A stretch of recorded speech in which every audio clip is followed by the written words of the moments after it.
Le grand défi auquel la zone sahélo-saharienne doit faire face aujourd'hui est un défi sécuritaire, sauf que il ne faut pas donc entendre la sécurité comme isolée d'un autre défi, un autre enjeu qui reste majeur, qui est celui donc du développement.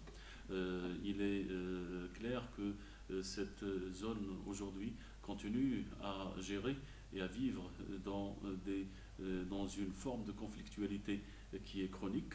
Néanmoins, donc on voit arriver des menaces émergentes et avec un caractère transnational et multidimensionnel, ce qui fait que aujourd'hui donc cette zone souffre d'instabilité, d'insécurité et représente un enjeu véritable pour la paix et la sécurité régionale et internationale. L'approche donc du développement humain aussi, parce que donc, bon, en Afrique et dans cette zone sahélo-saharienne, donc le développement ne peut venir que de la base donc, et du bas et pas donc, toujours donc, du haut.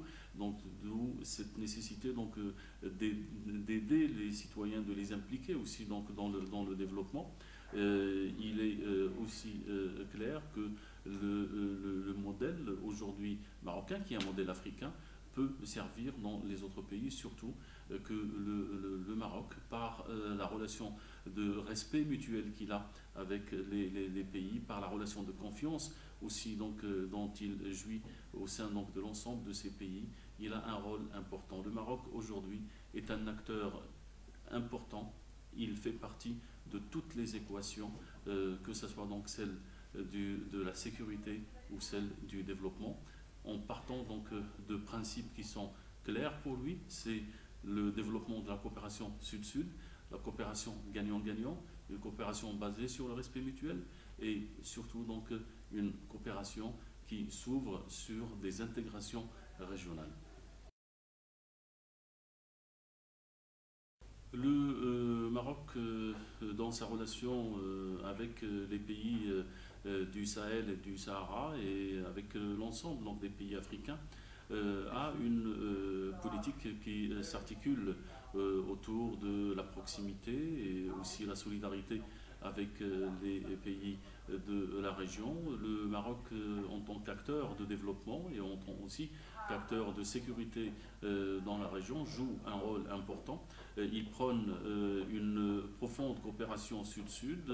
Il a aussi donc un modèle de gouvernance sécuritaire, de restructuration du champ religieux et de développement humain qui peut aider ces pays à sortir donc, de ces crises multiples. Le Maroc ne fait pas partie des problèmes des pays de la région, c'est pourquoi donc, il est plus habilité à faire partie donc, de leurs solutions. Le Maroc prône une coopération qui englobe l'ensemble des pays de la région. Il est clair que cette région doit élaborer une ou des réponses qui doivent être donc des réponses régionales avec un appui international. Donc le Maroc est très engagé dans la recherche de solutions pour les problèmes multiples de cette région. Il est clair que nous sommes face à une région qui vit des crises multiples avec donc une multiplicité des acteurs et aussi donc avec des menaces émergentes. Nous sommes dans un contexte nouveau avec des enjeux qui sont donc nouveaux et le Maroc prône des approches nouvelles.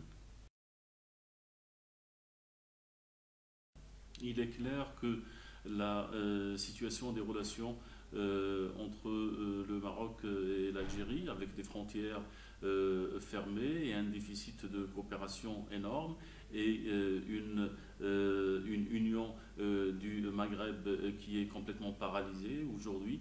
On le voit, donc ça a des conséquences énormes sur la coopération régionale. On le voit, l'Algérie donc a un agenda qui est donc un agenda donc très particulier, avec donc une coopération qu'elle la veut exclusive. On n'excluant donc le Maroc de toute action dans la région.